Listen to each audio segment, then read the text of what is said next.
Guys, Assalamualaikum warahmatullahi taala wabarakatuh dan salam sejahtera untuk korang semua. Kembali lagi bersama saya Awi di channel Awi Kreatos, channel yang menyajikan cerita-cerita seram bagi memenuhi selera peminat kisah-kisah horor guys. Apa khabar korang semua guys? Awi ingin mengucapkan ribuan terima kasih for those yang dah mensubscribe, like setiap video Awi, juga dengan komen-komen positif yang Awi terima, di mana itu sangat bermakna untuk Awi. Terima kasih banyak guys ya. So kali ini guys, Awi nak mengongsikan satu cerita, tapi ada 3 kisah dalam satu cerita tu, di mana cerita ini berkenaan kejadian ataupun pengalaman-pengalaman seram di Gua Tempurung. Mesti korang dah tak asing kan? Dan Awi ada dapat satu video yang berkenaan dengan Gua Tempurung tu jugalah kan guys. So video ini yang pada Awi ni agak menyeramkan, yang akan Awi tayangkan di penghujung video. So kalau korang nak tahu, korang kena tonton video Awi ni dari awal sampai habis. Tanpa buang masa kita lagi, jom kita terus ke ceritanya. Santuy. Okay guys, cerita yang pertama ni Awi kutip dari Bababnet yang ditulis oleh Ariel Hassan pada tahun 2018, di mana kejadian ini berlaku pada tahun 2011. Dan dalam cerita ini guys, tak diberikan nama, so Awi akan meletakkan nama dia sebagai Ariel lah ya. Jadi Ariel ini mempunyai pengalaman seram sewaktu dia nak on the way balik daripada Perak, di mana di Perak itu diorang bercuti di rumah mertua Ariel lah ni. Maknanya mak daripada isteri dia lah. So dia nak balik daripada Perak ke Kelang. Jadi bila mana dalam perjalanan itu, disitulah mereka mengalami kejadian seram. Okey, cerita dia macam ni. Ariel ni mempunyai satu kebiasaan yang dia ni suka bertolak malam guys. Bila macam dah pukul 10 macam tu baru dia bergerak daripada Perak tu nak balik ke Kelang tadi ni. Disebabkan nak mengelakkan dari kesesakan trafik. Tu pasal dia suka bertolak malam. Jadi Ariel menceritakan macam biasa dia bertolak pada pukul 10 malam. Dia orang dah bersiap-siap nak bertolak daripada rumah mak mertua ni tadi. Dia sempatlah bergurau dengan isterinya. Yang kalau nak buang air kecil, buang air kecil sekarang tau. Nanti kat sana kita tak payahlah berhenti-berhenti lagi. Maklumlah, di waktu itu isterinya tengah mengandung. Biasalah kalau orang-orang mengandung ni akan banyak terbuang air kecil. Itu sebabnya dia mengingatkan isterinya untuk siap-siap buang air kecil supaya dekat jalan nanti tak payah berhenti. Tapi isterinya memang time tu tak nak pula buang air kecil kan, tak nak buang air. So dia pun kata jom layang kita gerak je lah. So diorang pun bergerak lah pergi memulakan perjalanan diorang untuk balik ke Kelang. So sewaktu dalam perjalanan, apa yang Ariel ni jangkakan menjadi kenyataan, di mana sang isteri tersayang ni tiba-tiba pula nak buang air. Isterinya pun, bang nak buang air kecil lah bang, kata isteri dia. Boleh kita cari berhenti bang, kejap bang, sesak dah ni. Okeylah, Ariel ni pun merasa kesian dengan sang isteri. Dia pun mempercepatkan kendaraannya untuk sampai ke perhentian yang terdekat, di mana perhentian yang terdekat itu adalah perhentian Gua Tempurung guys. Sebenarnya jarak dari yang dia memandu tu hanya 100 meter je nak sampai ke perhentian tersebut. Tapi di sini dah mula keanehan berlaku, di mana dia tengok 100 meter ke hadapan, dia pun drive. Tapi peliknya guys, tempat tu seolah-olah rasa jauh sangat. Kalau 100 meter kita berlari je pun berapa saat je sampai kan? Ini seolah-olah macam tak sampai-sampai guys. Dia drive je, bang, kenapa jauh sangat bang? Isteri dia kata. Lepas tu kejap yang dekat depan ni lagi. Depan ni depan ni je. Dia cuba menenangkan isteri dia. Padahal dalam hati dia pun bertanya-tanya juga, macam kenapa jauh sangat rasanya ya. Kat sini pun dia dah rasa lain tau. Ikutkan hati Ariel ni, sebenarnya Ariel ni rasa macam tak nak berhenti tau dekat sini. Tapi apakan daya, sebab isteri dah nak sangat kan, dia pun tak sampai hati dalam mengandung. So dia pun drive aje lah. Selepas dia ni bertanya-tanya dalam hati dia juga kan, kenapalah jauh sangat pula tandas ni, rasanya 100 meter je. Barulah nampak tepat letak kereta perhentian tersebut, dan sambil menoleh ke belakang jugalah dia agaknya kan. Dia macam kenapa rasa jauh sangat ya. Tapi tak apalah, selepas dia berhenti dekat situ, dia parking kereta, di mana tandas di Gua Tempurung tersebut Dia tandasnya agak kena naik tangga tau guys. Dia macam agak membukit, so dia kena naik ke tangga baru sampai tandas. Ariel ni bila dia dah tengok je tandas tu, dia dah mula berdegup tau. Hati dia ni rasa lain. Dia tengok, aduh, macam ada keraguan lah dekat hati dia. Tapi disebabkan sang isteri ni dah sesak sangat, dia pun memberanikan diri untuk pergi juga ke tandas tersebut. Untuk mengurangi rasa dia yang tak sedap hati ni, dia pun suruhlah, Yang tunggu sini kejap yang. Abang cek dulu ke atas. Sang isteri ni, okey bang, cepat ya bang ya. Dah tak tahan ni, kata isteri dia. Lepas tu, Ariel pun cepat-cepat lah pergi. Jadi bila dia dah naik tangga tu, bila dia dah naik, dah sampai je dekat tandas tu, dia macam ragu tau. Dia macam ragu, dia rasa macam ada yang tak kena dengan tempat ni. Dia pun macam, nak buka ke tak? Macam mana ya? Bila dia dalam keraguan tu, tiba-tiba guys, dia dengar satu bisikan yang sangat jelas di telinganya. Di mana suara itu mengatakan, seolah-olah menyuruh dia jangan masuk dan keluar dari tempat tu. Mungkin bisikan dia tu macam ni lah kan guys. Jangan masuk, pergi dari sini. Pergi. Macam tu lah. Jelas sangat di telinga dia. Bila dia dah dengar bisikan tu guys, dia macam terpaku tau dekat situ. Dia hanya melihat aja tandas tu sambil teragak-agak nak masuk ke tak. Sampailah dia terdengar suara isterinya yang memanggil dari bawah, "Bang, okey ke tak tandas tu? Cepatlah bang." Dia pun barulah dia macam tersedar. Lepas tu dia pun berlari ke bawah tu sambil berpeluh-peluh, dada rasa sesak, badan rasa seram sejuk yang dia pun tak tahu kenapa. Hampir-hampir dia jatuh dari tangga tu guys. Sesampainya dekat kereta, dia terus saja menghidupkan enjin. Yang masuk yang. Di mana isterinya masa tu berdiri dekat pintu belakang yang tengah bongkar-bongkar beg dia dekat situ untuk mencari minyak angin. Dan si Ariel ni dah mula merasa panik. Dia pun panggil lah isterinya, yang dah masuk. Kita cari perhentian lain. Si isteri ni pun masih ralat lagi. Kejap bang, mana minyak angin tadi ni? Dia buka begnya, mana? Kejap bang. Tadi ada minyak angin kat sini. Dia cari-cari. Yang si Ariel ni pula dalam keadaan cemas-cemas ni. Yang si isteri ni kan tadi tengah membongkok dekat pintu belakang kereta kan. Dia buka dekat seat belakang lah ni, membongkok-bongkok. Ariel pun menoleh. Cari apa tu yang? Dia cakap, cari minyak angin tadi ni mana? Dekat belakang isterinya tu ada pondok tempat orang nak duduk lah kan dekat situ. Di mana di saat Ariel nampak isterinya membongkokkan mencari minyak angin tadi tu guys, Ariel nampak bayang-bayang hitam yang duduk di sana sambil bersilang kaki. Bayangan tu seolah-olah macam ni lah kan guys. Korang dapat bayangkan lah ya. Dia menyilang kaki sambil menggoyangkan kepalanya ke kiri dan ke kanan. Perbuatan tu seolah-olah macam bermain-main dengan Ariel dan isterinya ni. Membuatkan Ariel ni lagilah seram kan guys. Dia nampak makhluk tu duduk macam ni, lepas tu goyang macam ni. Tapi ia hanya berupa bayangan guys. Korang rasa?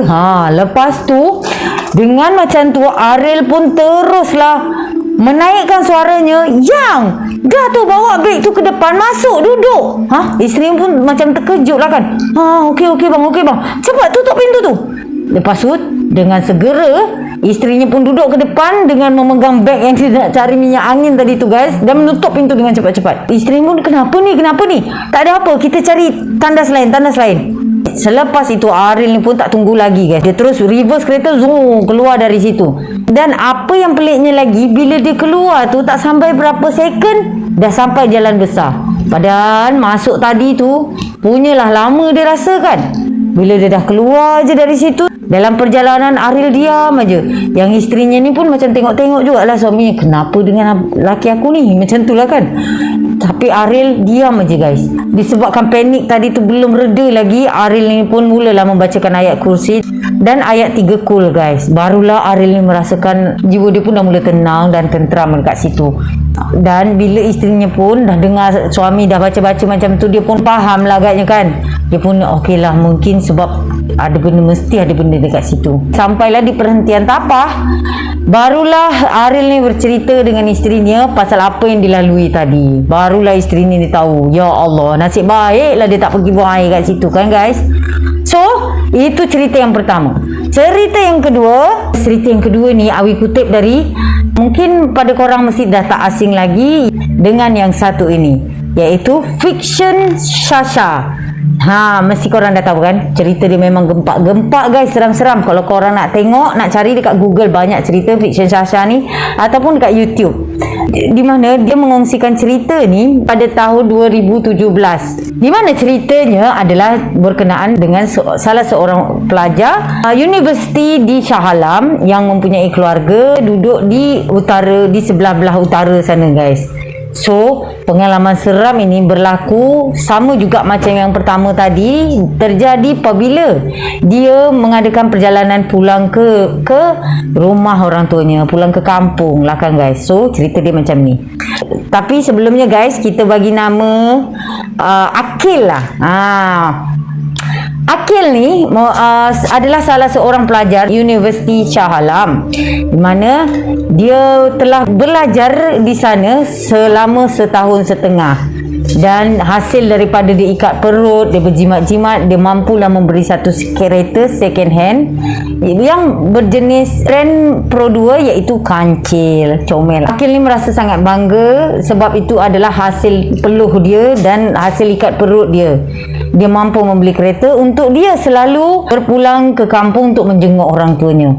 Di mana Akil ini digambarkan sebagai seorang anak yang berbakti kepada orang tua. Dia mengumpul duit tu guys, semata-mata supaya boleh balik kampung menemui orang tuanya. Dan kebiasaan Aril ni, kelas dia tu akan habis pada hari Khamis. So hari Khamis tu dia akan bersiap balik, Khamis petang balik ke kampung. Ahadnya dia akan balik lagi ke universitinya. Sampailah di satu hari ni guys, bila Aril ni dah pergi ke kampung, so hari Ahad tu sepatutnya dia dah kena balik lah. Biasanya kalau nak balik, dia akan bersiap-siap bergerak daripada kampung dia pada pukul 4 petang. Tapi disebabkan dia macam hari tu dia agak-agak malas, dia macam agak-agak leka, dia jengah jam, dia tengok alamak dah pukul 6. Dia pun mulalah menggelupuh, mulalah kelang kabut mempersiapkan diri, cepat nak balik ni, takut kemalaman. Bila dalam perjalanan balik, dia mula masuk highway je, jam pun telah menunjukkan pukul 7 petang. Jadi lebih kurang dalam 7.45 petang tu, Akil ni dah mula memasuki kawasan Gua Tempurung guys. Dan Akil ni mengakui yang dirinya ni memang jenis spesies yang memang jarang sangat nak berhenti dekat R&R. Dia akan buat satu perjalanan dan terus saja. Dia malas nak berhenti. Dia akan menjamaklah solatnya bila dah sampai di universitinya nanti. Bila mana dia tengah memandu tu guys, tepatnya di Gua Tempurung guys, keadaan tiba-tiba menjadi agak pelik tu guys. Apabila kereta Akil ni sampai di kawasan R&R Gua Tempurung tadi ni, tiba-tiba dia tengok tak ada kereta lain dekat situ. Padahal hari belum lagi begitu malam kan guys. Tapi dia tengok-tengok macam kenapa tiba-tiba kereta aku je ada kat sini? Tu dia dah mula heran dah tau. Dan tak lama kemudian, bila dia dah perasan hanya ada kereta dia sahaja di situ, tiba-tiba dia mengalami kejadian lagi pelik guys, di mana kereta dia tiba-tiba terasa berat. Bila dia dah rasa berat tu, dia pun macam, ya Allah, kenapa pula kereta ni? Janganlah rosak. Dia ingat macam tayar dia ke problem atau apa ke yang problem sehingga dia merasakan kereta tu macam berat. Dia perah juga minyak. Dengan perasaan yang tak menentu ni, dia cubalah mengabaikan perasaan tu. Dia macam jangan fikir yang bukan-bukan. Sebab kalau dia layan perasaan, mau tak berjalan kereta tu. Itulah pikiran Akil di saat itu. So dia pun terus memandu, di mana perjalanan di kala itu masih ada 2 jam lagi baru nak sampai dekat U dia ni kan guys. Sambil dia memandu tu, dia masih lagi bertanya-tanya dalam hati dia ni, ya Allah, ni kereta ni rosak ke, tayar pecah ke? Aduh, janganlah time ni, ya Allah. Dia pun berdoa-doa jugalah dalam hati kan. Kata orang, bila kita abaikan petanda-petanda yang diberi, maka petanda tu akan datang sampai 3 kali. Kalau petanda pertama dan kedua kita abaikan, bila dah datang petanda ketiga, insya-Allah memang ada bendanya tu. Jadi, di mana petanda pertama tadi, Akil melalui jalan yang tiba-tiba sepi. Yang kedua, dia merasakan keretanya tu macam berat semacam kan. Yang ketiga pula, datangnya petanda diberi ialah bila dia tengah-tengah drive ni kan, tiba-tiba dia mencium ada bau yang agak pelik datang menghampiri dia. Akil pun macam aku rasa macam aku kenal, aku pernah cium bau ni. Dalam hati si Akil ni, dia tegur pula benda tu walaupun bercakap-cakap dalam hati kan guys. Itu kena hati-hati. Lepas tu dia pun tegur macam, bau apa pula dah ni? Aku macam pernah cium bau ni. Di mana kondisi kereta Akil ni, dia tak ada aircon tau guys. Jadi nak tak nak memang kena buka tingkap lah walaupun sikit. So bila dia cium-cium bau tu, dia kenal bau ni. Di mana bau itu adalah bau lori ayam guys. Di mana Akil ni dah meyakini bau tu bau lori ayam, tapi menurut Akil bau dia agak pekat dari bau lori ayam. Seolah-olah dia berada dekat dalam kandang ayam-ayam tu. Bila dengan bau tu, dia pun dah mula macam tak senang duduk lah. Menurut Akil, mana taknya dah 3 petanda dah ni dalam hati si Akil ni. Apa lagi lepas ni, dia seram-seram sejuk jugalah. Takut selepas ini kau terjumpa pula benda-benda tu kan guys. Untuk menenangkan hati dia di saat itu, dia cubalah dia hidupkan radio dan dikuatkan bunyi radio. So bila dia dah bunyi radio tu, hati dia agak tenang lah. Macam ada bunyi keramaian sikit lah. Jadi itu memecahkan keresahan hati si Akil ni di saat itu. Dia pun bersyukur lah, macam Alhamdulillah, lega sikit rasanya. Okey lah dia memandu. Dia tengah mandu-mandu, tiba-tiba dia macam mandu lagi. Korang nak tahu apa yang dia rasa? Akil merasa ada rambut dekat hidung dia. Dia cuba menepis rambut tu lah. Mula-mula dia macam apa rambut ni? Dia drive. Lepas tu dia cubalah letak ke belakang. Dia drive lagi. Dan rambut tu ada lagi turun mengenai hidung Akil ni. Bila dia dah kena, apa benda lah ni? Dia drive lagi. Tiba-tiba dah kali ketiga dia menepis rambut tu, baru dia teringat, bukankah aku dekat kampung tadi aku dah potong rambut? So rambut siapakah yang berjuntai terkena hidung dia tu? Dekat situ guys, dia pun gerun balik lah, rambut siapa tu? Tapi dia beranikan diri dan dia cuba toleh tingkap dia. Memang betul, rambut tu bukanlah milik Aril, melainkan rambut tu ada, seolah-olah ada dekat atas kereta Aril yang berjurai-jurai melalui tingkap Aril. Macam terkena angin kan, seolah-olah macam benda tu ada dekat atas kereta dan menunduk macam ni. So rambut dia bergerai-gerai macam tu lah kan guys. Di situ Aril dah mula tegang, tapi Aril teruskan aja memandu. Dia cubalah fokuskan dengan jalan raya yang dia tengah lalui ni. Dia dah tak fikir dah, dia drive aja guys. Di mana segala yang dia fikir tadi tu, kereta dia rosak lah apa tu, semua hilang. Barulah dia tahu rupanya Allah menghantarkan ujian dengan makhluk Allah yang bertenggek dekat kereta dia guys. So dalam dia mendrive memandu ni, dia berdoa-doa, ya Allah, janganlah kau pertemukan, janganlah muncul depan aku ya Allah, hamba-Mu ni tak kuat ya Allah. Dia sambil berdoa-doa. Bagusnya kat situ kan. Memang kalau kita dalam keadaan macam mana pun, serahkan je lah diri pada Allah. InsyaAllah Allah akan bantu hamba-hambanya yang yakin padanya. So bila dia dah cakap, dia dah doa-doa, ya Allah tolonglah hamba-Mu ya Allah. Dia doa itu berterusan, terus menerus. Dia kuatkan diri dia beranikan diri untuk melihat ke tingkap tu balik. Bila dia tengok aja macam tu, betul-betul guys, benda tu dah tak ada lagi. Tapi Akil ni masih merasakan yang benda tu masih ada dekat bumbung dia guys. Tapi dia pun tak nak mengambil indah tu. Setelah dia tahu, dia tengok rambut tu dah tak ada, tiba-tiba baru ada trailer, baru ada kereta yang lain. Di situlah Akil ni mula merasakan dirinya macam selamat dan aman. Rasa macam nak menangis katanya. Oh of course lah kan guys. Janganlah Awi kena. Janganlah hendaknya kita semua ni kena dugaan macam tu kan. Amin. Lepas tu bila dia dah tengok trailer dan kereta-kereta lain dah mula ada, Akil ni pun terus memandu sampailah dekat universiti dia. Sesampai dekat universiti, di mana Akil ni pandai, dia tak terus keluar kereta tau. Dia duduk dekat situ dan meneruskan doa-doa dan membaca-baca ayat lah kan, supaya benda tu taklah ikut masuk dalam asrama dia. Kang dia ikut kang susah pula. Tapi bila dia dah baca tu kan guys, dia dah merasa tenang. Sekeluarnya dari kereta, dia melangkahkan kaki kanannya dan beranikan diri untuk melihat ke bumbung. Dia macam dah keluar kereta. Okey. Dia tengok memang dah tak ada guys. Bila dia tengok dah tak ada, dia pun terus masuk ke college, ke asrama dia. Dia mandi-mandi, niat hati dia, lepas ni aku nak ceritalah dengan kawan-kawan. Tapi tak guys, disebabkan macam-macam yang dia lalui tadi tu, dia pun kepenatan dan Akil ni pun terus tertidur. Cuma dekat sini Akil ni memang merasa bersyukur sangat. Ya Allah, dia merasa ya Allah sesungguhnya engkau telah menunjukkan kuasamu dengan memperkenankan doaku. Aku tak nampak makhluk tu. Bisik kata hati si Akil ni. Dia sangat bersyukur. Dia tak nampak benda-benda tu kan guys. So itu adalah cerita yang kedua. Kita pergi ke terus cerita yang ketiga. Okey, cerita yang ketiga ini guys tak memakan masa yang lama. Awi hanya nak menunjukkan salah satu video yang Awi terima, di mana di dalam video ini nampak seorang perempuan yang berada di dalam bas tau guys. Masa tu diorang ni di saat itu bertepatan berhenti di Gua Tempurung disebabkan perempuan ni tiba-tiba meliukkan badannya seolah-olah dia macam menari tau guys. Dan perempuan ini juga dipercayai tengah kena rasuk guys. Bila dia kena rasuk tu, semua orang pun diarahkan keluar dari bas, sementara perempuan itu pun diruqyah guys dengan dan ruqyah itu memakan masa dalam 15 minit macam tu. Perempuan tu pun dah sedar guys.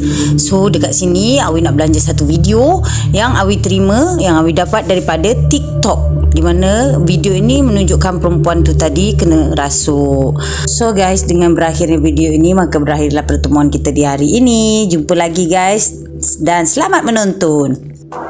Santuy. Gua Tempurung ni, dia kena kat Gua Tempurung. Apa, bangan dalam baik tinggal dulu. Bangan dalam baik tinggal dulu. Turun bawah sat ya.